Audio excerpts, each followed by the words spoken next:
भगवान स्वयं कह रहे हैं, नान्यत्र मद भगवतः प्रधान पुरुषेश्वरात्, मेरे सिवा ऐसा कोई नहीं है कि आवागमन चक्र से तुम्हें बचा ले। स्पष्ट कह रहे, नान्यत्र, दूसरा कोई नहीं, क्योंकि दूसरा कोई है ही नहीं।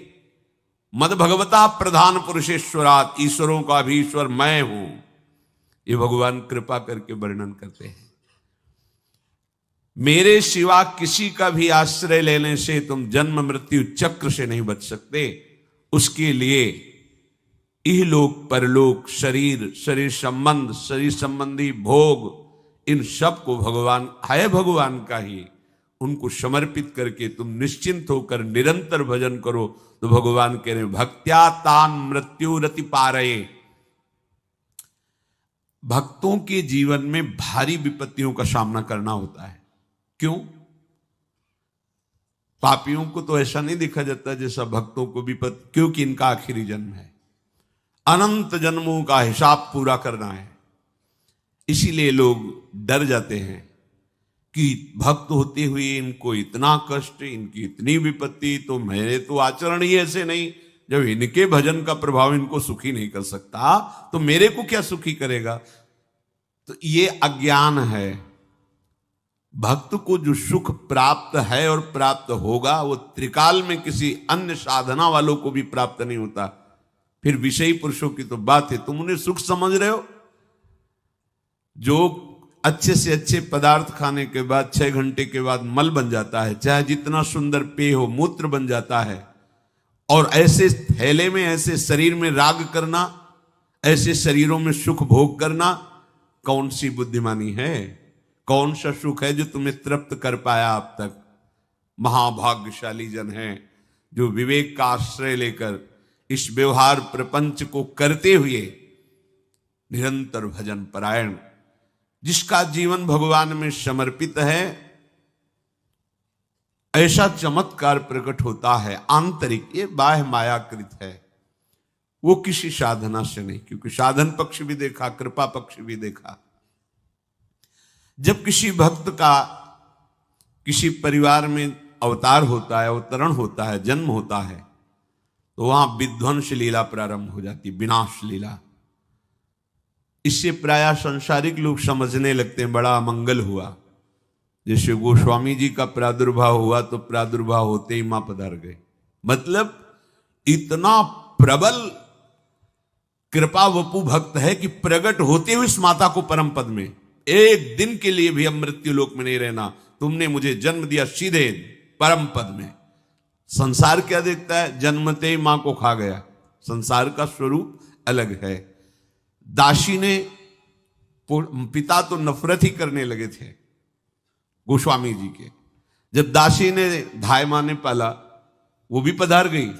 अब तो लोग तुलसीदास जी को देखना पसंद नहीं करते थे कि इतना भागी है कि जो इसे थोड़ा भी प्यार करे उसके यहां अमंगल हो जाता है। ज्यादा दिन सेवा नहीं करनी पड़ी, परम पद पहुंचा दिया धाय मां को भी।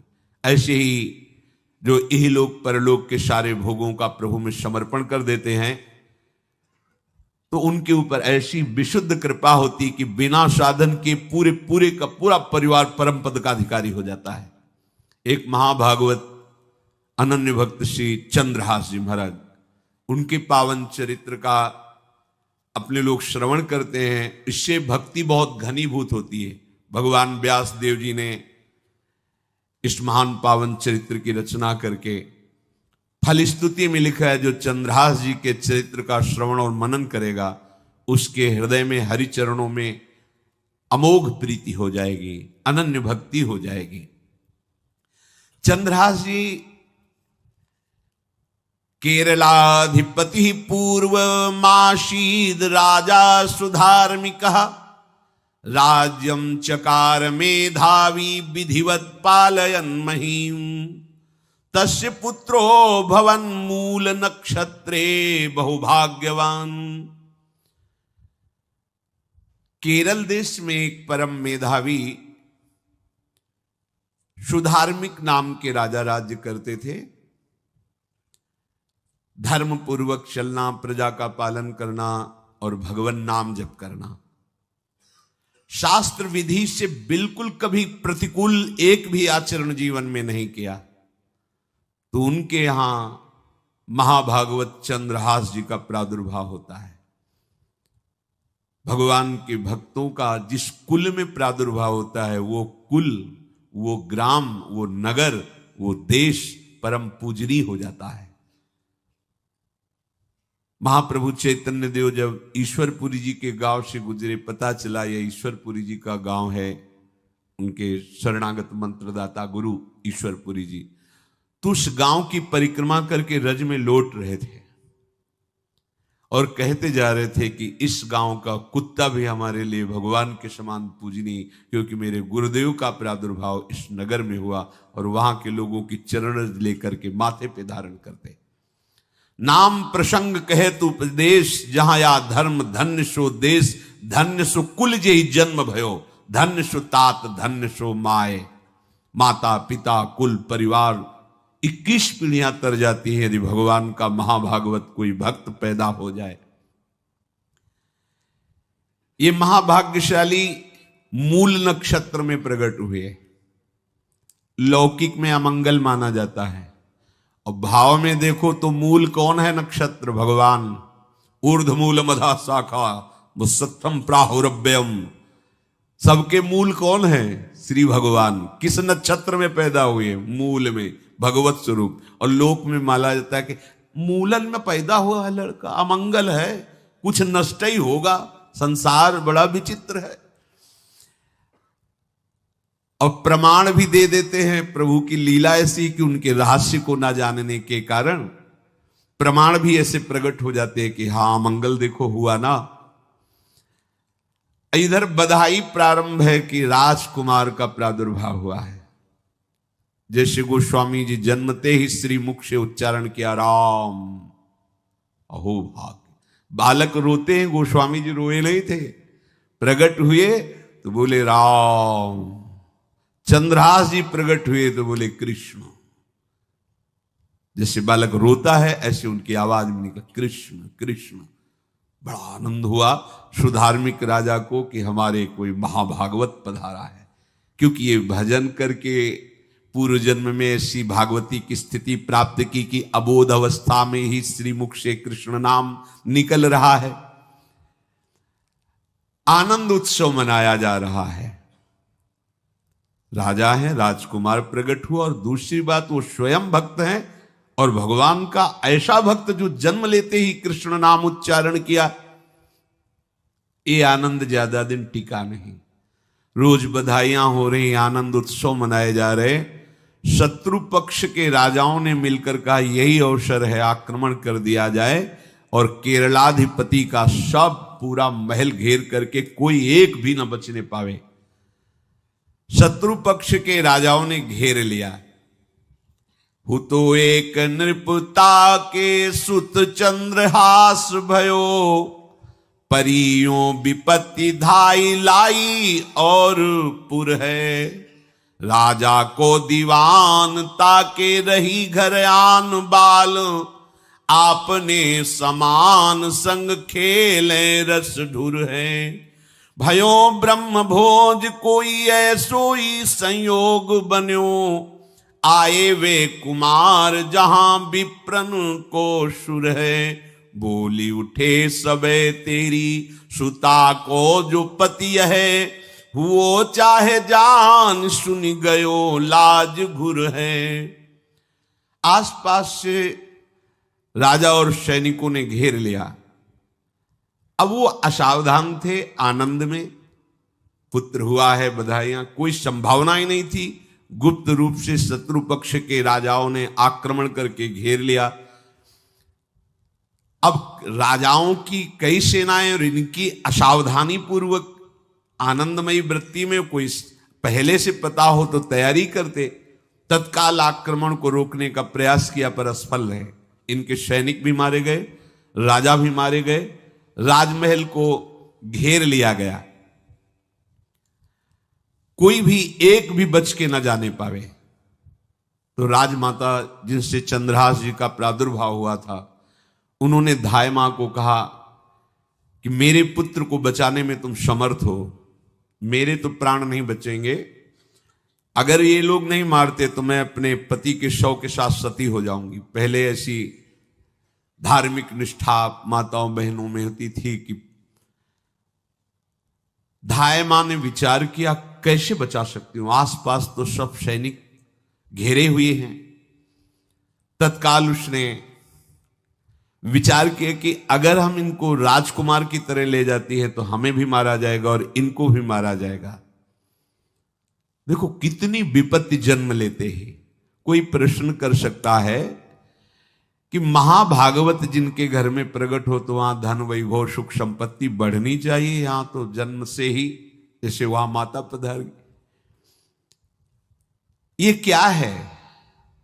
तो श्री भगवान स्वयं कह रहे हैं यस्य तुष्टो ह्रहम पार्थ वित्तम तस्य हराम्यहम करोमि बंधु विच्छेदम सच कष्टेन जीवती।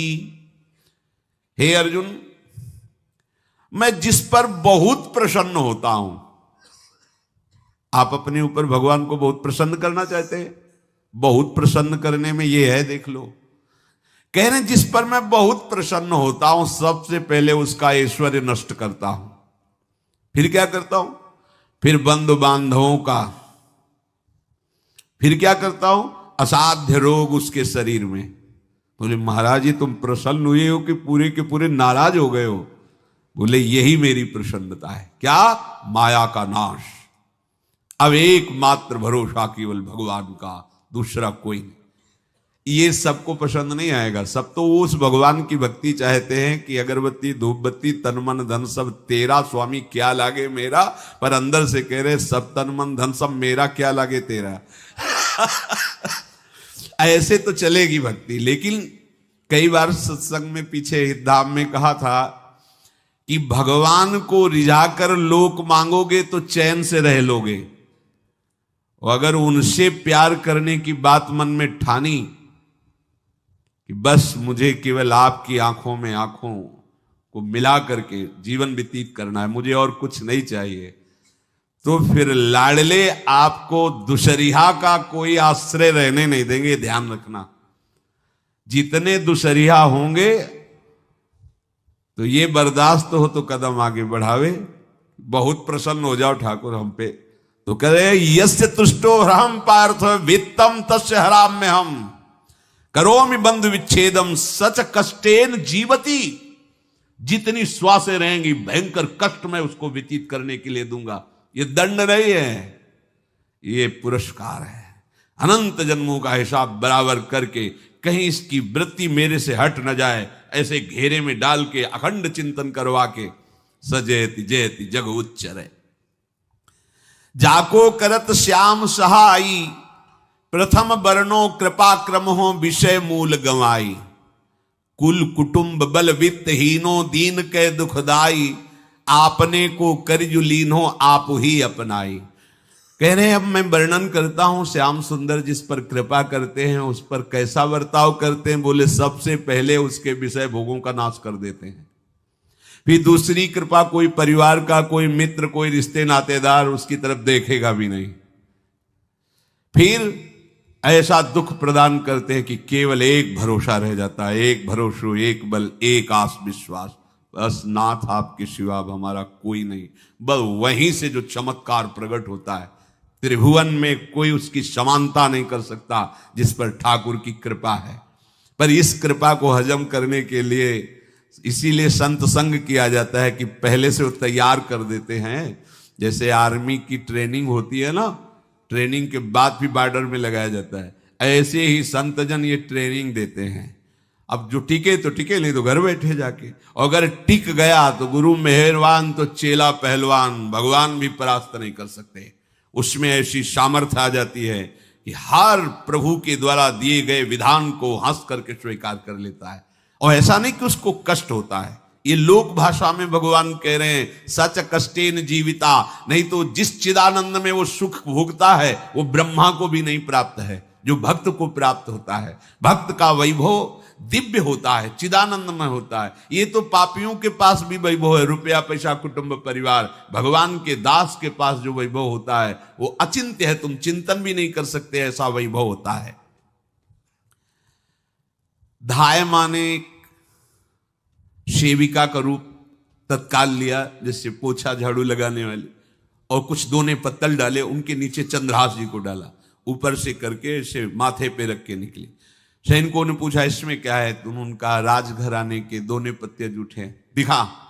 ऐसे नीचे किया तो देखा सब ऊपर जूठन पड़ा। हाँ चल निकल, जल्दी भाग यहां से निकल। बस वो भागी, बचा ले गई। ऐसा ही चित्तौड़ के महाराणा संग्राम सिंह जब वीरगति को प्राप्त हुए तो विक्रम सिंह को गद्दी पर बैठाला गया, पर वो अयोग्य साबित हुए। तो राजपूत सरदारों ने, अभी 6 वर्ष के ही उदय सिंह थे, उनको राज सिंहासन पर बैठाल करके अपने हाथ में शासन लिया। सिंहासन के अधिकारी उदय सिंह 6 वर्ष के थे। सुरक्षा में दासी पुत्र बनवीर को सौंपा। बनवीर का दिमाग बदल गया कि 6 वर्ष का इसको काट देते हैं, हम राजा बन जाते हैं। वो पिशाच की तरह महल में घुसा और जितना भी राणा परिवार था सबको उसने काट दिया। और उदय सिंह को काटने के लिए जब आगे बढ़ा तब धायमा ने विचार किया कि मेरा कर्तव्य क्या है। तो उसका पुत्र ठीक 6 वर्ष का उदय सिंह जैसा ही था। तत्काल उदय सिंह को दूसरी जगह लिटाकर अपने पुत्र को लिटाया और एक झाड़ू पोछा करने वाली को उदय सिंह को दिया कि तुम गंगा के किनारे मिलना, नदी के किनारे, मैं वहां जाऊंगी। तो बनवीर आया और कहा उदय सिंह कहाँ है, तो अपने पुत्र की तरफ अंगुली कर। कैसा धर्म रक्षा में ये बलवान सेवक जन होते थे। धायमा है, अपने पुत्र को अपने आंखों से, अपने इशारे से कटवा रही, लेकिन राजपुत्र की रक्षा की। तुरंत बनवीर ने देखा नहीं और काट दिया। और उदय सिंह को, तो जब उदय सिंह तैयार हुए थे तो राजमाता की तरह सम्मान करते थे। धायमा का सिंहासन से उतरकर पैरों में सर रखते थे कि तेरी कृपा से बचे। ऐसे ही चंद्रहास जी को उस दासी ने, जो धायमा ने बचा लिया, वो कुंतलपुर पहुंची और वहां के जो मंत्री दृष्ट बुद्धि थे उनसे प्रार्थना की कि मैं सेवा कला में बड़ी प्रवीण हूं और ये मेरा पुत्र है, अगर आपकी कृपा हो जाए तो कुछ समय के लिए हम आपकी सेवा में, महल सेवा में रहेंगी और हमारे पुत्र का पालन पोषण हो जाएगा। उनकी परीक्षा ली गई तो राजघराने की सेविका थी, परम प्रवीण थी, पर उन्होंने ये परिचय नहीं बताया। विधि विधान से राज्य की सेवा में प्रवीण दासी पाकर उसको अच्छा लगा, ठीक है आप रह सकती है। अभी चंद्रहास जी 3 वर्ष के ही थे कि धायमा पधार गई और ये हर समय कृष्ण कृष्ण कृष्ण कृष्ण कृष्ण नाम इनके चलता रहता था। शोभर्कस्त्रयाब्दिको गौरो लक्षणैरभिलक्षितः ततः सपंचत्व मगमत्र धात्री बालम विनाशति। अब जो उनका दुलार करने वाली थी धायमा, वो भी पधार गई तो कौन उनकी तरफ देखे। पर बहुत ही गौरवर्ण, बड़े ही सुंदर। अब वो गलियों में भटकने, निकाल दिया महल से जब धायमा मर गई, क्योंकि धायमा की सेवा कारण उनको रखा गया था। 3 वर्ष के बालक गलियों में, तो कोई भी मां देखती उनको तो कोई उनको वस्त्र पहना देती, कोई भोजन करा देती। ऐसे ही भगवान के भक्तों की बड़ी विचित्र लीला होती है। गोस्वामी जी को कोई दरवाजे पे खड़ा नहीं होने देता था, तुलसीदास जी को। अगर वो किसी भूख से प्रेरित होकर बाल रूप ही थे, किसी के दरवाजे, अरे बड़ा भागा इसको हटा दो, जन्मते मां मर गई, धायमा भी मर गई, कोई भी अगर इसे एक रोटी देगा तो विपत्ति आ जाएगी। तो साक्षात भवानी अन्नपूर्णा अम्बा एकांत में गोस्वामी जी को भोजन पवाती थी आकर के, दुलार करके। ऐसे ही यहां चंद्रहास जी को जो भी माता बहन देखती कुंतलपुर के गलियों में, तो कोई वस्त्र, कोई स्नान करवा देती, कोई काजल लगाती, कोई भोजन पवा देती। परमहंसों जैसा जीवन कट रहा है। कृष्ण कृष्ण कृष्ण कृष्ण। 14 भुवनों में जिनकी अव्याहत गति है, जो सबको देखते रहते हैं, श्री देवर्षि नारद जी। ये कृष्ण कृष्ण बोलता है बालक, और इसका हरि के सिवा कोई नहीं। तो एक दिन एकांत में बैठे हुए थे बालक चंद्रहास जी, नारद जी पधारे हैं, भाई जी से मिले हैं। स्वप्न में कितने महापुरुष मिलते हैं जो भजन ठीक से करते हैं, ये बड़े बड़े महापुरुष आकर के उपदेश करते हैं। ये त्रिकाल सत्य हैं, कोई ऐसा नहीं है कि ये कहानी हैं, अभी हैं। जहां आप भगवत चिंतन करेंगे तो आपको परिचय बड़े बड़े महापुरुषों का मिलने लगेगा। नारद जी आए तो देखा आंख बंद की हुई चंद्रहास जी कृष्ण कृष्ण कृष्ण कृष्ण कृष्ण ऐसा उच्चारण कर रहे। त्रिकालज्ञ सर्वज्ञ नारद जी ने देखा कि ओहो, इतना छोटा बालक और कृष्ण कृष्ण बोल रहा है। नारद जी ने स्पर्श किया दुलार करते हुए, सुनो आंख खोलो। आंख खोल के देखा श्री देवर्षि नारद जी।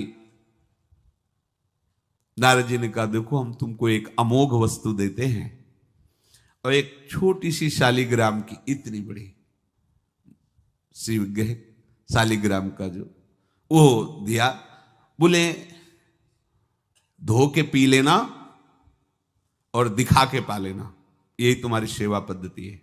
अर्थात स्नान करा दिया और जो तुम्हें मिले इनको अर्पित। तो उन्होंने विचार किया कि धोने के लिए, स्नान कराने के लिए पात्र चाहिए, भोग लगाने के लिए पात्र चाहिए। तो जैसे कोई पान की बीड़ी नहीं, तो ऐसे कपोल में शालिग्राम को रखे रहते, कोई पात्र ही नहीं, कोई सिंहासन ही नहीं।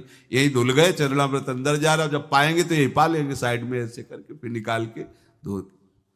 यहां कपोल में रखते छोटे से शालिग्राम चंद्रहास जी। और उपदेश किया भगवान के मंत्र का। जब कोई भगवत प्राप्ति के लिए चलता है तो भगवान ही गुरु रूप से प्राप्त होते हैं, वहां तक तुम्हें पहुंचा देते हैं या उन महापुरुष को आपसे मिला देते हैं। जब कोई भगवत प्राप्ति के लिए जहां चलता है तो ये भगवान अपनी तरफ से कृपा करते हैं। ये दृष्ट बुद्धि के जो महल में धायमान ने इनका आश्रय स्वीकार करवाया था, उसके एक पुत्र थे मदन जी, वो बड़े भागवत थे। और एक पुत्री थी जिसका नाम था विषया, वो बड़ी सुंदर थी, अभी छोटी अवस्था की थी। मदन जी का स्वभाव था भक्तों को भोजन पवाना। जो भगवत भाव के जन होते हैं उनके हृदय में ऐसा उत्साह होता रहता है कि जो वैष्णव हैं, संत जन हैं, इनको भोजन पवाने का मतलब श्री भगवान को भोजन पवाना। भक्तमाल में भी वर्णन है कि जैसे गर्भवती मां को आप कुछ भी पवाओ तो बालक की पुष्टता अपने आप होती है, ऐसे संतों के हृदय में भगवान विराजमान प्रगट रूप से हैं। जब हम संतों को भगवत भाव से भोग पवाते हैं तो साक्षात भगवान ही पाते हैं। और मदन थे भगवत भाव के, तो उन्होंने बुलाया बड़े बड़े भक्तों को और ब्राह्मणों को। जब ब्राह्मण और भक्त पा रहे थे तो खेलते खेलते चंद्रहास जी भी वहीं चले गए और उन्होंने भी वहां प्रसाद पाया। अब बड़े बड़े ब्राह्मणों में एक ज्योतिषाचार्य थे। दृष्ट बुद्धि जी ने हाथ जोड़कर प्रणाम किया और अपने परिवार को प्रणाम करवाया और कहा, यह हमारी पुत्री है। दृष्ट बुद्धि जी ने कहा, आप इसका हाथ देकर बताइए इसको वर कैसा मिलेगा, कैसा ऐश्वर्य होगा। दृष्ट बुद्धि मतलब दुष्ट बुद्धि, ऐसा ही था वो। पर बड़ा विचित्र खेल है, इसकी बुद्धि एकदम विपरीत और पुत्र महाभागवत। भगवान का खेल है, वो भक्ति विरुद्ध और पुत्र भागवत। उन्होंने कहा वर, ऐसे दृष्टि डाली चंद्रहास जी वहीं पार, वो है इसका वर। वो इसे धाय का एक दासी का लड़का हमारी पुत्री का वर बने। बोले शायद आपने ध्यानपूर्वक रेखा नहीं देखी, वो हम देख लिए हैं, यही है तुम्हारी पुत्री का वर।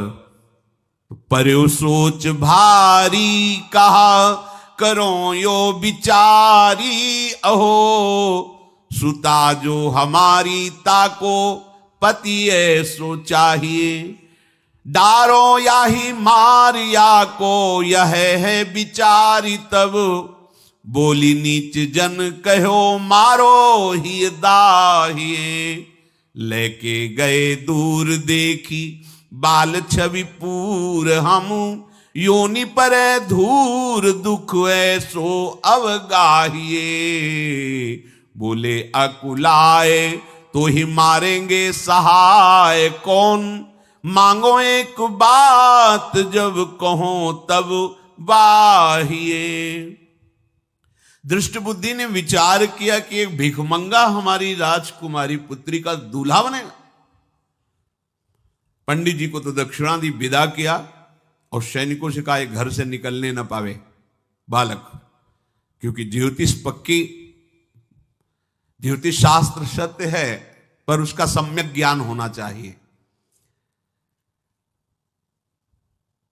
भला मुझ सम्राट के मंत्री की पुत्री, वो महामंत्री हैं दृष्ट बुद्धि, और ये एक भिखमंगा कैसे हो सकता है? बड़ा हृदय में जलन हुआ, ये तो बड़ी अपकीर्ति और दुर्भाग्य का विषय होगा, इसी को मरवा डालते हैं, काम खत्म हो जाएगा।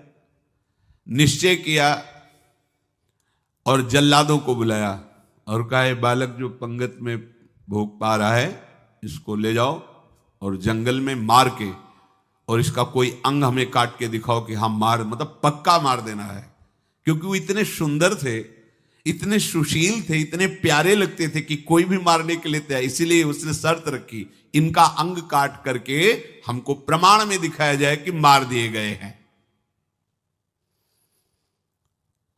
ततो देवास भगवान चांडालास्तान मुमुहत मोहितास्त्वन्त्यजा वाक्य मब्रुवन कीदृशः शिशु।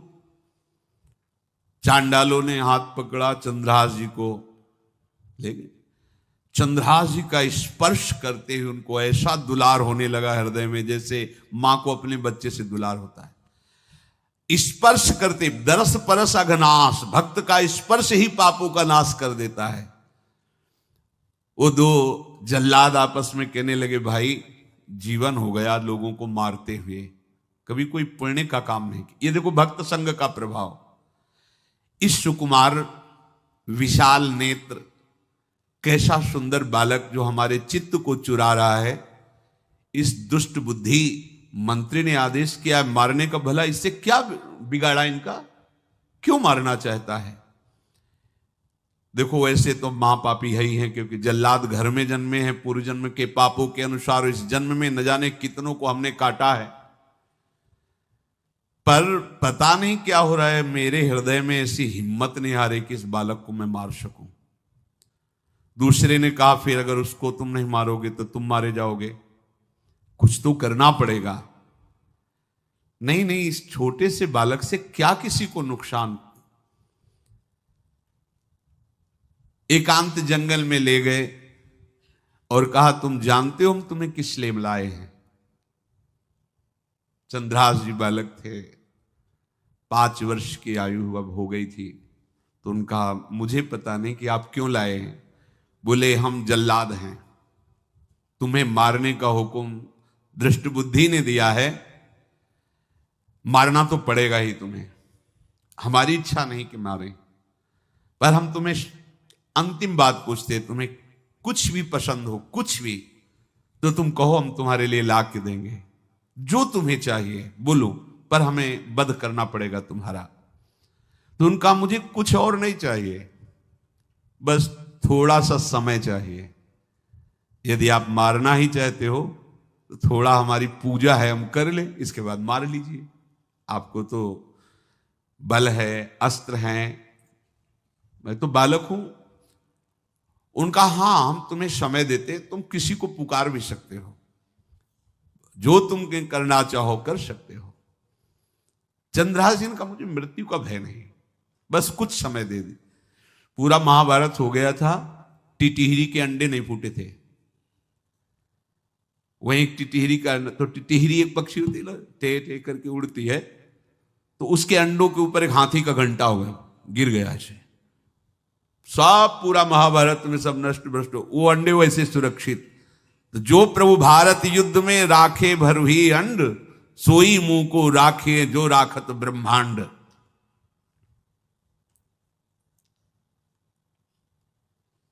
मैं तो अनाथ हूं, श्री कृष्ण के सिवा कोई मेरा है नहीं, मैं किसको पुकारूं?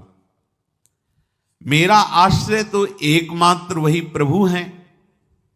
और निकाला शालिग्राम, यही सिंहासन है शालिग्राम का। भगवान के भक्तों की अपार महिमा है। मान लीनो बोल वे कपोल मध्य गोल, एक गंडकी कुशुत कार सेवा नी कीनी है। क्या सेवा? वहां कोई पंचपात्र गंगा जल सब थोड़ी है, लेकर बस आंसुओं से अभिषिक्त कर रहे हैं। प्रभु मुझे तो कोई ज्ञान नहीं कि आपकी सेवा कैसे की जाती, मैं तो अपने मुख में ही आपको रखता हूं।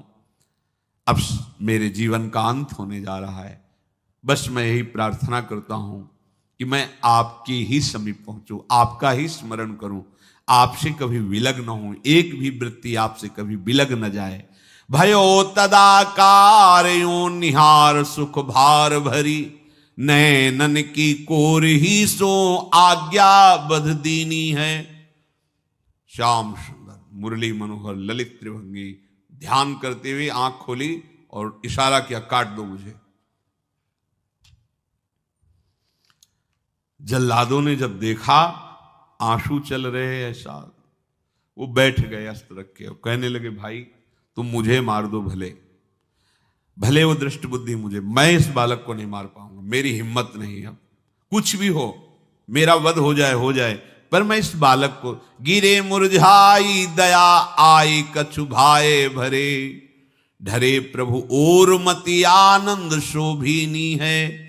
हुती छठी आंगुरी सो काट लई दूषण हो, भूषण ही भयो जाई कहीं सांच चीनी है। जब नेत्र का इशारा हुआ कि वध कर दो, तो जो बधिक मारने के लिए आए हत्यारे थे वो आनंद से एकदम प्रफुल्लित हुए और कहा, मैं नहीं मार पाऊंगा तुम्हें। तो एक ने कहा, देखो एक उपाय मुझे दिखाई दे रहा है, इस बालक में विशेषता तो है ही, पर इसके पैरों में देखो, बाएं पैर में एक छठी अंगुली भी है, किसी किसी को होती है। गांव में तो कहते छंगू या छंगा, जिससे होता है ना गांव में, और ये छंगा मतलब 6 अंगुली के। बोले इसको अगर काट लेते हैं तो प्रमाण भी सत्य, जिसकी कसम खवाएगा मैं खा लूंगा कि ये चंद्रहास जी के है, और मैं मार दिया। और कौन इस बालक को ढूंढेगा, जंगल में छोड़ देते हैं, अपनी तो सामर्थ्य नहीं। बधिकों ने, जल्लादों ने ऐसा ही किया और जाकर अंगुली दिखा दी, मैं बालक का वध करके आ गया हूं। उनको यह कि लाखों बार इन्होंने वध किया, तो संशय का कोई रिश्तेदार थोड़ी है, वो तो बालक है, उसको मारने में क्या, हाँ ठीक है मार दिया गया। अब वो जो चले गए तो अंगुली जो कटी थी उससे रक्त प्रवाह हो रहा है। कृष्ण कृष्ण जगन्नाथ वासुदेव जनार्दन, हे कृष्ण हे जगन्नाथ हे वासुदेव हे जनार्दन, ऐसे नाम उच्चारण करते हुए मूर्छित हो रहे हैं चंद्रहास जी। वो छोड़ करके जल्लाद चले गए। चंद्रहास जी भगवान का स्मरण कर रहे हैं, तो जितने जंगल के मृग हैं वो सब मंडलाकार घेर के ऐसे। एक हुमा नाम का पंछी होता है, अगर उसके पंखे की छाया पड़ जाए तो चक्रवर्ती सम्राट का वैभव प्राप्त होता है। और वो भीड़ की भीड़ पक्षी आकर चंद्रहास जी के ऊपर ऐसे घेरे हुए हैं, आसपास मृग मृगी मृग शावक सब घेरे हुए हैं। बीच में चंद्रहास जी कृष्ण गोविंद दामोदर माधव ऐसे उच्चारण कर रहे हैं। जो भगवान के चिंतन में मगन रहना अपना स्वभाव बना लेता है, तो देखो ऐसे हत्यारों के हृदय में भी दया गई, क्योंकि दया समुद्र भगवान का स्मरण जो करते हैं उनमें ऐसी महामहिम दिव्यता आ जाती है। कोई भी कितना भी निर्दयी हो, अंदर से वो भले जल रहा है द्वेष के कारण, पर कहीं ना कहीं ये द्वेष आंतरिक राग का सूचक हो। वो भी भक्त को प्यार करता है, पर भक्ति ना होने के कारण वही उसका राग द्वेष में बदल जाता है। कोई भी हो, अंदर से जब भक्त के प्रति जलन पैदा करता है तो उसमें मूल होता है भक्त की महिमा, भक्त का महत्व, पर उसे ना प्राप्त, जैसे कहते हैं कि वो अंगूर खट्टे हैं और हट नहीं प्राप्त कर पाए तो अंगूर खट्टे हैं, बकाया महत्व सब के अंदर होता है। दुष्ट से भी दुष्ट के अंदर भगवान के भक्तों का महत्व होता है, क्योंकि सबके हृदय में भगवान विराजमान है। अब चंद्रहास जी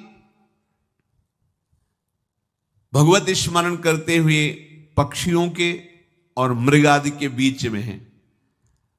उधर भगवान का एक विधान तैयार होता है, वह देश भूमि में रहत लघु भूप और सुख सब एक सुत चाह भारी है। कुंतलपुर के ही अधीन एक चंदनवती नाम की राज्य नगरी थी।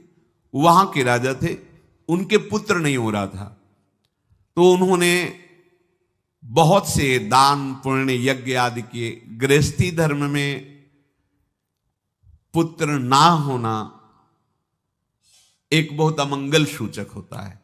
पितरों को पिंडदान करना, तृप्ति करना और गृहस्थ परंपरा को आगे बढ़ाना, पुत्र ऐसा।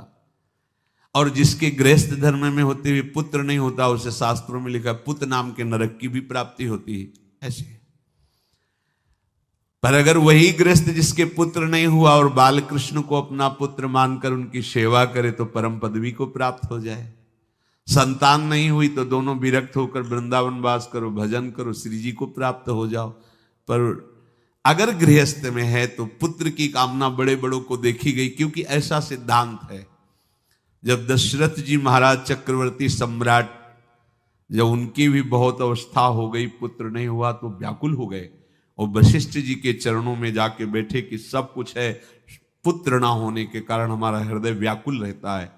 उन्होंने श्रृंगी ऋषि को बुलाकर पुत्रष्टि यज्ञ करवाई, जिससे भगवान 4 रूपों में प्रकट हुए, राम लक्ष्मण भरत शत्रुघ्न। तो कुंतलपुर सम्राट पद, चंदनवती राज्य राजा, जैसे प्रदेश, और दिल्ली में बैठे हुए जो प्रधानमंत्री राष्ट्रपति वो बादशाह, जो दिल्ली का अधिकार वो बादशाह, और ऐसे छोटे छोटे जो राज्य हैं उनको राजा। तो ये चंदनवती के राजा कर दिया करते थे, प्रत्येक राजा को कर देना होता था, बादशाह को। इनके पुत्र था नहीं और कर देने के लिए कुंतलपुर ही जा रहे थे, तो रास्ते में देखा कि बहुत से मृग और पंछी ये घेरे हुए क्या है, तो एक कौतूहल सा कि क्या है बीच में, आसपास मंडलाकार मृग, फिर वो विहंग पक्षी। निकष्यो विपिन आनि देखिया ही मोद मानी, कीनी खग छाह घिरी मृगी पाति सारी है। दौरी के निशंक लियो पाय निधि रंक जियो, कियो मन भयो सो बधायो श्रीहु वारी है। को दिन बीते नृप भय चित चीते दियो, राज को तिलक भाव भक्ति विस्तारी है। जो भगवान के आश्रित है, भगवान कैसी व्यवस्था करते हैं। वो चंदनावती के राजा दौड़ करके एक कौतूहलवश, क्या है यहां, मृगी पंक्तियों के बीच में पक्षी, हुमा नाम का बड़ा पवित्र पक्षी हिमालय आदि में पाया जाता है, जिसके ऊपर इसकी छाया पड़ जाए वो ऐश्वर्यवान हो जाए। देखा बालक दिव्य तेजों में, और मूर्छावस्था में नजदीक गए तो अंगुली पूरी कटी हुई थी, तो रक्त प्रवाह, गोद में उठाया और आनंदित हो गए, हमारी पुत्रष्टि यज्ञ सफल हुई, हमारा दान पुण्य सफल हुआ, ऐसा हमें सुंदर बालक मिला। चंद्रहास जी को लेकर के घर आए और हृदय में भगवान का बार बार कृपा प्रसाद मना रहे हैं, मुझे भगवान ने पुत्र दिया। चंद्रहास जी को लेकर आए, आनंद मंगल, बधाइयां बजने लगी, बहुत सी संपत्ति न्यौछावर कर दी। 5 वर्ष के चंद्रहास जी हैं। पूछा, बेटा तुम्हारे माता पिता कौन है? तो कहा श्री कृष्ण। परिवार में कौन है? श्री कृष्ण। मतलब तुम्हारा कोई नहीं है? नहीं है, श्री कृष्ण। समझ गए कि भगवान ही हमें कृपा करके ऐसे महाभागवत पुत्र को दिया। और है कौन? वास्तविक कोई नहीं, श्री कृष्ण के सिवा। बड़ा उत्सव मनाया और अपने राज सिंहासन का अग्रिम अधिकारी युवराज पद चंद्रहास जी को। अब तो पूरे राज्य में आनंद की वर्षा हो रही। राजा मन में विचार कर रहे हैं कि ऐसा प्रतापी भक्त हमारे यहां आया है, अब हमको किसी को कर देने की जरूरत नहीं। तो जो हर महीने वर्ष में जो बंधा हुआ कर था उन्होंने नहीं दिया। 1 बार 2 बार 3 बार जब कर नहीं पहुंचा तो सम्राट ने आदेश किया मंत्री को कि चंदनावती से कराना बंद हो गया है। क्या बात है? यदि वो अहंकार से युक्त हो तो आक्रमण करके नष्ट करो, यदि समस्या है तो उसका सहयोग करो। बादशाह के आदेश से वहां दृष्ट बुद्धि पहुंचे तो युवराज पद पर चंद्रहास जी विराज, जिनको मारने के लिए जल्लादों के हाथ में दे दिया था। पूरे पूर्वासी ऐसा प्रभाव चंद्रहास जी का है कि सब कृष्ण भजन करते हैं, सब आनंद में मगन रहते हैं। चंद्रहास जी थोड़ा सयाने हो गए थे तो पूर्ववासियों को उपदेश देते, एक बार हमारे राज्य में भोजन पाया जाएगा 24 घंटे में, और सबके घरों से आरती की शंखनाद घंटानाद सुनाई देना चाहिए। सबके यहां शाम के रोज नाम कीर्तन और भगवत कथा होनी चाहिए, क्योंकि आयुष्यम चपलम तादृक जल बुदबुद सन्निभम चिंतयध्वम जनामूढ़ा माधवम वर्षम सुस्थिरम। भाइयों, ये आयु बड़ी चंचल है, कब शरीर छूट जाए पता नहीं, पानी का बुलबुला कब फूट जाए कोई पता नहीं। इसलिए माधव श्री कृष्ण का नाम कीर्तन, उनकी आरती पूजा, उनका ध्यान और 1 टाइम भोजन पूरे नगर में। अब सोचो कितना भक्ति का प्रभाव होता है। पूरा नगर में हर घर में आरती पूजा कीर्तन। तो रहे जाके देश सो नरेश कछु पावे नाही, बाहबल जोर दियो सचिव पठाई के, आयो घर जान कियो अति सन्मान सो, बिछान लियो वह बाल मारो छल छाई के, दई लिखी चिट्ठी जाओ मेरे सुत हाथ दीजे, कीजे वही बात जाको आयो ले लिखाई के, गए पुर पास बाग सेवा मति पाग करी, भरी दृग नींद ने कुछ सोयो सुख पाई के। चक्रवर्ती सम्राट के लक्षण स्वाभाविक चंद्रहास जी में प्रकट होते थे। अब दृष्ट बुद्धि जब वहां गया, देखा युवराज पद पर, पहचाना कि वही बालक है, ये तो चंद्रहास है, क्योंकि काफी समय तो महल में ही रहे थे धाय मां के साथ और अच्छे से पहचान थी। अब उन्होंने विचार किया कि ये तो बहुत अनिष्ट हो गया, हमने तो मारना निश्चित किया था और जल्लादों ने इसको छोड़ दिया और अब तो ये राजा का राजकुमार बन गया। तो राजा से कहा कि पहली बात, युवराज पद पर बैठालने के पहले तुम्हें सम्राट को सूचना देनी चाहिए थी। दूसरी बात, अभी तक तुमने कर नहीं दिया। जानते हो कि अगर सम्राट का भाव बदल गया तो एक क्षण में तुम्हारे राज्य को नष्ट कर दिया जाएगा। तो राजा ने हाथ जोड़कर चंदनावती के राजा ने कहा, महाराज आप ही अब हमारी रक्षा कर सकते हो। तो उसकी दृष्टि चंद्रहास पर थी, इसको मरवाना है, क्योंकि पंडित ने बताया था यही पति बनेगा।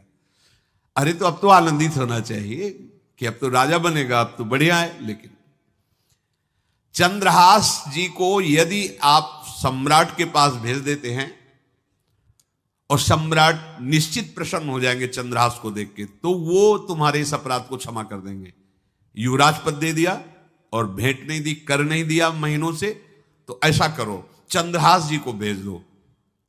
राजा ने स्वीकार कर लिया। और पहले लोग बिल्कुल धर्म से चलते थे, कहीं भी अधर्म का लेश नहीं। एक चिट्ठी लिखी दृष्ट बुद्धि ने और चंद्रहास जी से कहा खोल के पढ़ना नहीं, मेरे पुत्र मदन को देना जाके, और मदन तुम्हें फिर आगे का कार्य सम्राट से मिलाना, माफी करवा देना, ये सब करवा देगा, पर ये चिट्ठी तुम रास्ते में खोल के नहीं देखना। और वैसे भी किसी का पत्र खोल के देखने का धर्म नहीं कहता। अगर कोई पत्र दे तो ये नहीं कि इसमें क्या लिखा है, नहीं, या तो हिम्मत नहीं है, इतनी धैर्य नहीं है तो मत लो। अगर धैर्य है तो हाथ में लेकर जहां तक पहुंचाना वहां तक पहुंचा दो, नहीं तो वो कार्य ही मत लो। ये अधर्म है कि आप बीच में उसको खोलकर पढ़े। पहले लोग बहुत धर्मात्मा होते थे, एक एक बात धर्मयुक्त होती थी। चंद्रहास जी को चिट्ठी दी, चंद्रहास जी ने पत्र को अपनी पाग में खोस लिया और कुंतलपुर के लिए चले। अब इनका किशोर अवस्था में प्रवेश हो चुका था। एक सुंदर कुंतलपुर के बाहरी रमणीय बगीचा था, वृक्ष बहुत सुंदर सुंदर, पुष्प वाटिका भी, बड़ा मनोरम लगा। घोड़ा बांध दिया वृक्ष में, और पहले सरोवर का बड़ा निर्मल जल होता, जल पिया, हाथ मुंह धोया, थोड़ी देर भगवान का ध्यान करते रहे वृक्ष के नीचे, और फिर लेट गए तो नींद आ गई। भगवान बड़े कृपालु हैं। जो भगवद आश्रित होता है त्रिभुवन में कोई उसका अमंगल नहीं कर सकता। अपनी सहेलियों के साथ दृष्ट बुद्धि की वही राजकुमारी जिसके साथ इनका ज्योतिषाचार्य ने कहा था यही पति होगा, वो अपनी बहुत सी समान वयस्क अवस्था की जो किशोरियां थी उनके साथ वो, और ये राजवाटिका थी, इसमें घूमने के लिए आई। तो घोड़ा देखा तो उसने कहा यहां किसी का घोड़ा कैसे आ सकता है? हमें लगता है कोई यात्री इसमें प्रवेश कर गया, उसको पता नहीं होगा कि राजवाटिका है। खेलत सहेलिन मो आई वाही बाग मांझ, करी अनुराग भई न्यारी देखी रीझी है। पाग मदिपाती छवि माती झुकी खेच लई, बाची खोल लिख्यो विष दैन पिता खीजी है। विषयाशु नाम अभिराम दृग व्यंजन सो, विषया बनाई मन भाई रस भींजी है। आई मिली आलिन में लालन को ध्यान हिए, पिए मद मानो गृह आई तब धीजी है। वो अपने सहेलियों के साथ घूमते हुए उसी वृक्ष के नीचे पहुंची जा चंद्रहास नौ किशोर अवस्था, और जो भगवान का भजन करते हैं उनमें एक विशेष आकर्षण होता है जो साधारण आदमियों में नहीं होता। वो कैसा भी रूप हो उससे मतलब आकर्षण होता है। ऐसा लगता है इनके समीप बैठे रहे, इनको देखते रहे, इनकी बातें सुनते रहे, उनमें भगवत आकर्षण होता है। आंख मुंदी हुई शोर है, देखते ही पूर्व विधान के अनुसार उसका चित्त लुट गया। इतना सुंदर नौ किशोर अवस्था। आसपास देखा तो सखियां खेलने में लगी थी। पाग में एक चिट्ठी सी दिखाई दी तो झुक करके चुपचाप ऐसे नौ किशोर अवस्था में चंचलता भी होती है। चिट्ठी खोल करके देखा तो वैसे ही रूप माधुरी में आसक्त हो गई थी, पूर्व संस्कार से आकर्षण भी हुआ। इसने संस्कृत में लिखा था विस्मस्मयी प्रदातव्यम त्वया मदन शत्रुवे, कार्या कार्यम न दृष्टव्यम कर्तव्यम खलु में प्रियम। मदन पुत्र, उनके नाम था मदन। अय मदन, बिना कुछ विचार किए इसको विष दे देना जाते ही। क्या उचित है क्या अनुचित ये तुम्हें नहीं सोचना, मेरा प्रिय करना, मेरे आदेश का पालन, जाते ही से विष दे देना। पत्र उसने देखा वो पिताजी की बुद्धि खराब हो गई, ऐसे सुंदर नव किशोर को विष देने की बात लिख दी। और उसे बड़ा दुख हुआ कि पहली ही दृष्टि में, अभी तो इन्होंने आंख खोल के हमें देखा ही नहीं, और इनको इस सोई हुई मुद्रा में देख करके मेरे प्राण समर्पित हो गए, मेरा चित्त समर्पित हो गया। चलो, जब मेरी सखियों के नाम पुकारे जाते, हेमलता, शशिकला आदि, तो मुझे चुभता था कि मेरा नाम पिताजी ने विषया क्यों रखा है। आज सार्थक हो गया, मेरा नाम सार्थक हो गया। काजल लगाई हुई थी, एक सीख से ऐसे काजल लिया, और एक संस्कृत में आ बनता है ऐसा, ऐसे, बस ऐसे कर दो तो विषया हो गया। अब उसका अर्थ बदल गया, हे मदन, उचित अनुचित का विचार छोड़कर जाते ही इसे विषया प्रदान कर दो, ये मेरा प्रिय कार्य होगा, विषय पुत्री। भगवान है, जैसी हो भवतव्यता तैसी बने सहाय, आप ना आवे आप परताई तहां ले जाए। तो ओ पत्र वही खोश दिया, और ये सुख हुआ कि तो जाएंगे भाई के पास ही ना, तो घर में ही तो जाएंगे, वहां इनकी इस प्रसन्न मुद्रा में बातचीत करते हुए मैं इनको देखूंगी। ये भगवान का विधान होता है। भगवान श्री राम जब पुष्प वाटिका में पुष्प चयन कर रहे, तो श्री विदेह राजनंदनी जानकी जी की नूपुरों की ध्वनि कान में पड़ी, सावधान हो गए। लक्ष्मण जी से कहते, लक्ष्मण, आज तक मेरे मन में ऐसा नहीं हुआ, ये नूपुर और कंकन की ध्वनि मेरे मन में व्याकुलता पैदा कर रही, और रघुवंशियों का स्वभाव ऐसा नहीं है। ये किसकी हो सकती है नूपुर ध्वनि? तो बोले, भैया ये तो जनक जी का निज महल की वाटिका है, इसमें तो राज परिवार के सिवा किसी का प्रवेश ही नहीं होता। ऐसे ही बात कर रहे थे कि सामने से श्री विदेह राजनंदनी किशोरी जो जानकी जी, भगवान के पसीना आ गया माथे में। ऐसा सुंदर स्वरूप।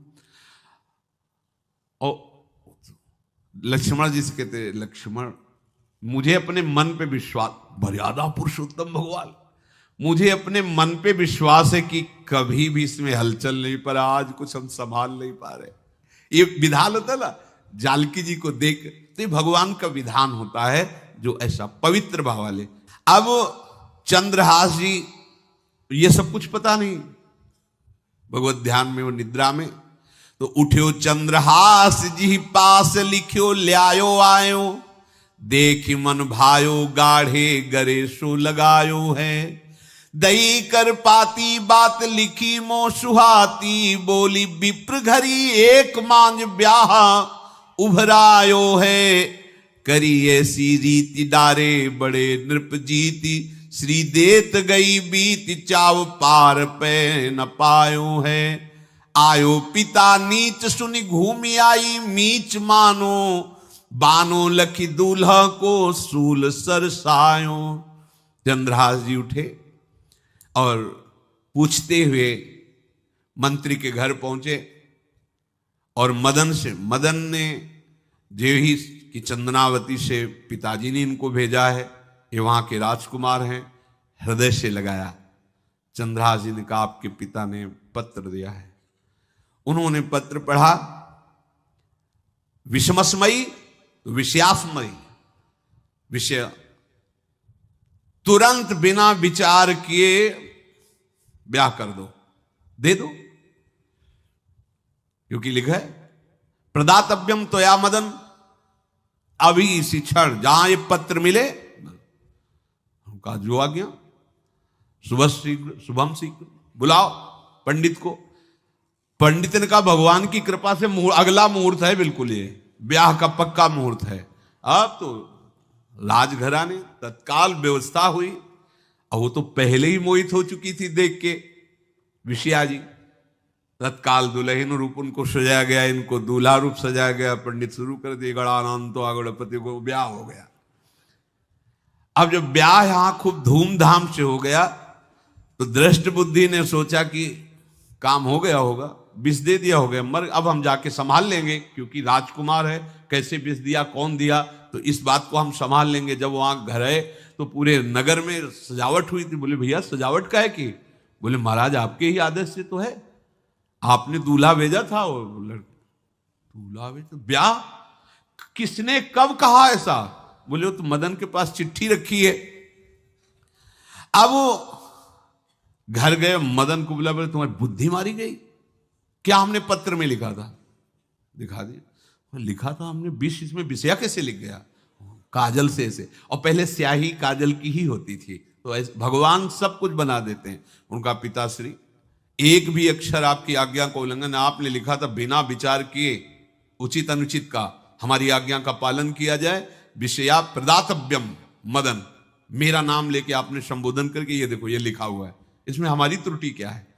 देखा तो चंद्रहास जी दूल्हा और सुंदर, अब उसका हृदय आग ले। अब तो मान जाना चाहिए, बिटिया का वरण हो गया भाई, ब्याह हो गया, अब तो गुस्सा छोड़ देनी चाहिए। पर दुष्ट बुद्धि, नाम ही रखा था धृष्ट बुद्धि, उसने कहा चाहे बिटिया विधवा रहे पर तुम्हें जिंदा नहीं रहने देंगे। ये दुष्ट बुद्धि होती है। देखो कैसे कैसे ऐसे ही होते हैं कुछ लोग, ऐसे ही होते हैं। हमारी इज्जत, फिर जेल काटता है पूरा परिवार, मार डालेंगे तुम्हें जिंदा नहीं रखेंगे, ऐसे दुष्ट बुद्धि का स्वभाव होता है। अब भाव जब बिगड़ जाता है तो फिर पकड़ में नहीं आती बात, यही समझ जाना चाहिए था। चरणों में प्रणाम करके कि अब तो तुम हमारे बेटे के समान हो, ये भी राज्य तुम्हारा, वो भी आनंद लो, अब बड़ा सुख का कार्य। लेकिन जब नकारात्मक सोच आ जाती है तो बुद्धि कंट्रोल में नहीं रहती, वो फिर उद्दंडता करने, उसका निश्चय गलत होता है। बैठ्यो ले कांत सुत करी कहा भ्रांत, ये कहो सो नितांत कर पाती ले दिखाई है। बाँच आँच लागी मैं तो बड़ोई अभागी, ए पे मारो मति पागी, बेटी राणु सुहाई। बेटिया भले विधवा हो जाए पे इसको हम मरवा देंगे। बोल नीच जाति बात कही तुम जाओ मठ आवे, यहां को मारी डारो मोही भाई है। चंद्रहास जू सौभाग्यो देवी पूजी आओ आप, मेरी कुल पूज सदारी चली आई है। नजदीक गया और कहा कि बहुत कृपा हुई, आप हमारे दामाद बने, पर हमारे यहाँ की एक रीति है, हमारे नगर के बाहर जो देवी हैं उसमें लड़की का वर अकेले पूजा करने जाता है। आपको हमारी कुल की रीति का निर्वाह करना होगा, आपको जाना ही होगा। कोई समस्या नहीं, हमारे लिए तो हर देवी देवता भगवत स्वरूप है, आपके लिए हम पूजने चले जाएंगे, पूजन की थाल तैयार करो। और उधर कई बलवान सैनिकों को भेजा, देवी पूजने जो आ रहा है तत्काल उसे काट देना, किसी भी तरह बचना नहीं चाहिए, नहीं तुम सब मारे जाओगे। जो आदेश देवी मंदिर में सैनिकों को लगा दिया, जो आवे तत्काल मार देना, क्योंकि अब भेज ही रहे ना, तो नाम नहीं लिया, कहा जो आवे तत्काल मार देना, मेरा आदेश अगर बचा तो मैं तुम्हें मार दूंगा। उन राज सैनिकों ने जो बधिक स्वभाव के थे पहले से वहां लग गए। अब चलो ई करन पूजा देशपति राजा कही, मेरे सुत नाही राजवाही को ले दीजिए। सचिव सुवन सोजू कहो तुम लाओ जाओ, पाओ नहीं फेर समय अब काम कीजिए। बड़ा विचित्र भगवान का खेल है। वहां के चक्रवर्ती सम्राट जो थे बड़े बड़े विद्वान और ऋषियों से बातचीत कर रहे थे। उनका महाराज अब आपका राज सिंहासन पर बैठना राज्य के लिए अमंगल होगा, ऐसा समय आ रहा है। इस समय यदि चंद्रहास जी को सम्राट पद पर बैठाल दिया जाएगा तो आगे अकाल नहीं पड़ेगा और बड़ा मंगल होता चला जाएगा। ये मुहूर्त आपका राज सिंहासन पर से हटने का है, तो उनका प्रजा का मंगल हो और देश का मंगल हो, इसलिए हम बिल्कुल। मदन वहीं बैठे हुए थे। सचिव ने कहा तुरंत जाओ और जो तुम्हारे बहनोई बने हुए हैं चंद्रहास जी को लाओ। तो भागे। तो जो और सैनिक राज सैनिक थे पूछा किधर जा रहे हो? बोले वो अपने बहनोई चंद्रहास जी। बोले वो तो देवी पूजा के लिए गए। तो घर न जाके वो सीधे आगे बढ़े, तो जा ही रहे थे थाल सजा कर देवी। बोले सुनो इसी समय मुहूर्त है, आपको देवी पूजा हम कर लेंगे जाके, या हम थाल लेके वहां बैठे रहेंगे, पहले सम्राट पद का वो अभिषेक करो, फिर देवी पूजा हो जाएगी। ये तो घर की बात है। और देवी पूजा मैं करके आ रहा हूं, वो देवी पूजा के लिए और वो सम्राट पद के लिए, बीच से ही दौरे सुख पाई जाई, मगही में लियो जाए, दियो सो पठाई, नृप रंग माही भीजिए। अब जो सम्राट थे तो बहुत आनंदित हो गए, क्योंकि भगवान का भक्त, तेजस्वी और बलवान शूरवीर योद्धा जो सम्राट पद पर बैठेगा तो अकाल नहीं पड़ेगा, सुख की सब प्रजा को वृत्ति प्राप्त होगी। बड़े आनंदित होकर इनका सम्राट पद पर अभिषेक हो रहा है। और दृष्ट बुद्धि के पुत्र जो मदन संतों और भक्तों का आदर करते थे, वो देवी पूजा, और वहां पहले उसने बोल रखा था जो आवे तो देवी अपमान ते न डरो, सम्मान करो, जात मारी डार्यो या सो भाष्यो भूप लीजिए। चंद्रहास जी का सम्राट पद पर अभिषेक और मदन जी का देवी मंदिर में प्रवेश, और सैनिकों ने काट के फेंक दिया मदन को। ये जो पे कृपा रघुपति कृपाल की, बैर और की कहा सरे, होई न बाको। बार भगत को जो कोई कोटि उपाय करे, गोस्वामी तुलसीदास जी लिख रहे, भगवान का कृपा पात्र जो भक्त है, किसकी ताकत है कि उससे बैर कर सके। चाहे कोई त्रिभुवन में हो, भक्त का बाल बांका नहीं कर सकता, चाहे करोड़ों करोड़ों उपाय कर ले। और तके नीच जो मीच साधु की, सो पामर ते मीच मरे। वेद विदित प्रहलाद कथा सुनि, को न भगति पथ पाम धरे। अगर तुम जिस भाव से साधु को नीचा दिखाना चाहोगे, वही भाव तुम्हारा सर्वनाश कर देगा। वैसे ही देखो सर्वनाश हुआ ना, एक ही पुत्र, और इसके आदेश से वह उल्टा खेल हो गया, पुत्र की ही हत्या हो गई, और चंद्रहास जी को सम्राट पद पर अभिषेक किया जा रहा है। अब दृष्ट बुद्धि ने बड़ी प्रसन्नता अंदर है कि वो तो मार दिया गया होगा। सैनिक आए और बोले महाराज आपके पुत्र का वध हो गया है। पुत्र का वध कैसे? बोले आपने कहा था जो आए उसे मार देना, तो आपका पुत्र ही थाल लेकर पूजन। वो तो चंद्रहास बोले उनका तो अभिषेक हो गया सम्राट पद पे, ये कैसे हो गया? अब अंदर भारी दुख उनके हृदय में। उन्होंने बताया कि तुम्हारे पुत्र को तो हम लोगों ने ही काट डाला आपके आदेश के अनुसार, आपने कहा था जो जाए उससे काट। अब तो छाती पीट पीट के, माथा फोड़ फोड़ के खूब रो रहा है। किसी का कोई भी बस नहीं चल सकता भगवान के भक्त के ऊपर। तंत्र मंत्र दुनिया का जितना भी सामर्थ्य है, ये भक्ति को ऐसे खिलवाड़ नहीं है। भगवान के भक्त को छोटा गरीब असहाय देख करके कभी अपमान मत कर देना। दुखिया को न सताइए, क्योंकि दुखिया देगा रोए, और जब दुखिया के मुखिया सुने तब तेरी गति का होए। ऐसा मत समझना है भिखारी हैं, बेकार हैं, ऐसा है क्या है हमारे पास सब कुछ है। कुछ नहीं, एक तमाचा में काल के सब मिट्टी में मिल जाओगे। ये जो भ्रकुटी के इशारे से काल को भी ना चाहता है, उनके ये दास हैं। देखो ना क्या वो सम्राट पद पे अभिषिक्त हो रहा है, उसके कुल परंपरा चलाने वाला पुत्र ही काट दिया गया। अब वो बार बार मैं कितना भागी, हाय मैं कितना भागी, अपने पुत्र को ही मरवा दिया, ये हाहाकार करके रो रहा है। चंद्रहास जी ने जब सुना तो उन्होंने कहा अरे मृत्यु तो मेरी निश्चित थी, फिर मदन भैया को वो मेरी मृत्यु प्राप्त हुई।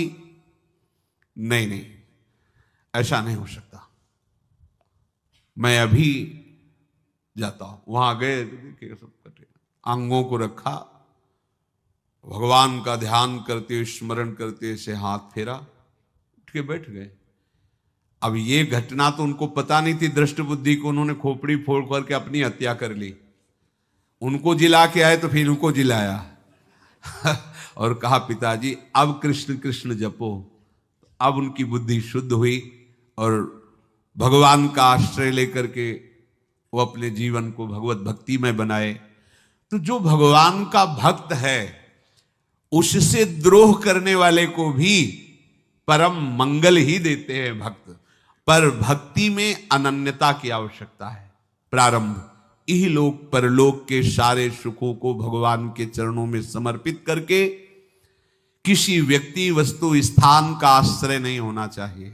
कैसे जानोगे कि आपके हृदय में किसी व्यक्ति वस्तु स्थान का आश्रय है या प्रभु का?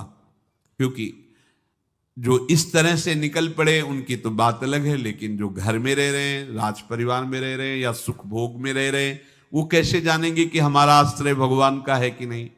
जब आपको कोई विपत्ति पड़े तो उसी समय देखो आपका मन किधर गया। किसी फोन नंबर पर, किसी व्यक्ति के संबंध के लिए या किसी बल पर गया तो आश्रय भगवान का भी नहीं है। यदि सीधे भगवान पर गया, सीधे कहीं नहीं गया, सीधे भगवान पर, आश्रय भगवान।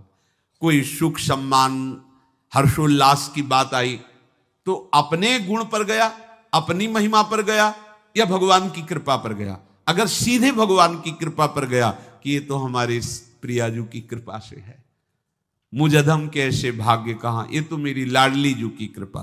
कोई विपत्ति आई, कोई परेशानी की बात नहीं, लाडली जो है ना, बस बड़े से बड़े सुख में और बड़े से बड़े दुख में, दोनों में हमारी चित्त की वृत्ति आराध्य देव की तरफ जा रही है, तो जान लो आपका भगवद आश्रय। और भगवद आश्रय है तो ये ऐसी चमत्कारमयी वृत्ति है कि इससे बड़ा कोई साधन नहीं।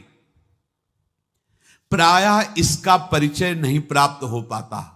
मदाश्रया एक दिन बोले भी थे, बहुत अमृत में शब्द है, ये बड़ी कृपा, पढ़ सब जाएंगे, पर मदाश्रया की स्थिति ये केवल कृपा पात्र को ही प्राप्त होती है। बिल्कुल महाप्रभु इसी का संकेत कर रहे हैं। दूरादपास स्वजनान सुखमर्थ कोटिम, सर्वेषु शब्द है, सर्वेषु साधन वरेषु चिरम निराशा। तो अब क्या हुआ?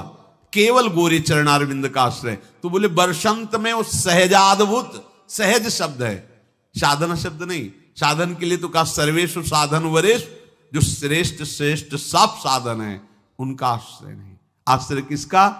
भोरी गोरी किशोरी के चरणारविंद का, राधा नाम का आश्रय। तो क्या होगा? बोले इतने मात्र से ही वर्षंत में उस सहजाद्भुत सौख्य धाराम श्री राधिका चरण रेणु महम स्मरामी। इसी से प्रियाजू की प्रेम वर्षा आपके हृदय में हो जाएगी। हमें केवल आश्रय पर ध्यान देना है। आश्रय यदि हम प्रभु को भूल गए तो आश्रय कैसा? यदि हम किसी की तरफ ऐसी वृत्ति रखी कि ये कभी काम आएगा तो आश्रय कैसा? बस ध्यान रखना है, अगर आप आश्रित हैं तो परम पद आपकी जेब में है, मान लो। बहुत गूढ़ दोहा है ये हरिराम व्यास जी का। काहू के बल भजन को काहू के आचार, व्यास भरोसे कुंवर के सोवत पाओ। भरोसो दृढ़ इन चरणन केरो। बस दृढ़ता पूर्वक हमारी महारानी जी के चरणों का आश्रय, और जिभ्या से राधा राधा राधा कुछ दुर्लभ नहीं। देख लेना आप, कुछ दुर्लभ नहीं, सच्ची मान लीजिए। अंतर और बाहर से निहाल कर देंगे श्री जी। यही परलोक, हम नहीं कह रहे, हमारे आचार्य कह रहे, यही परलोक, यही परलोक। भक्ति सुख पावत नहीं कह रहे, सकल सुख पावत शब्द को पकड़िए। तुम यही तो चाहते हो ना कि सारे सुख मुझे मिले। तो हरिवंश महाप्रभु हित सजनी जो प्रिया की निज अंग सेवी हैं, वो कह रही कि कसम से कह रहे, हमारी बात मान लो।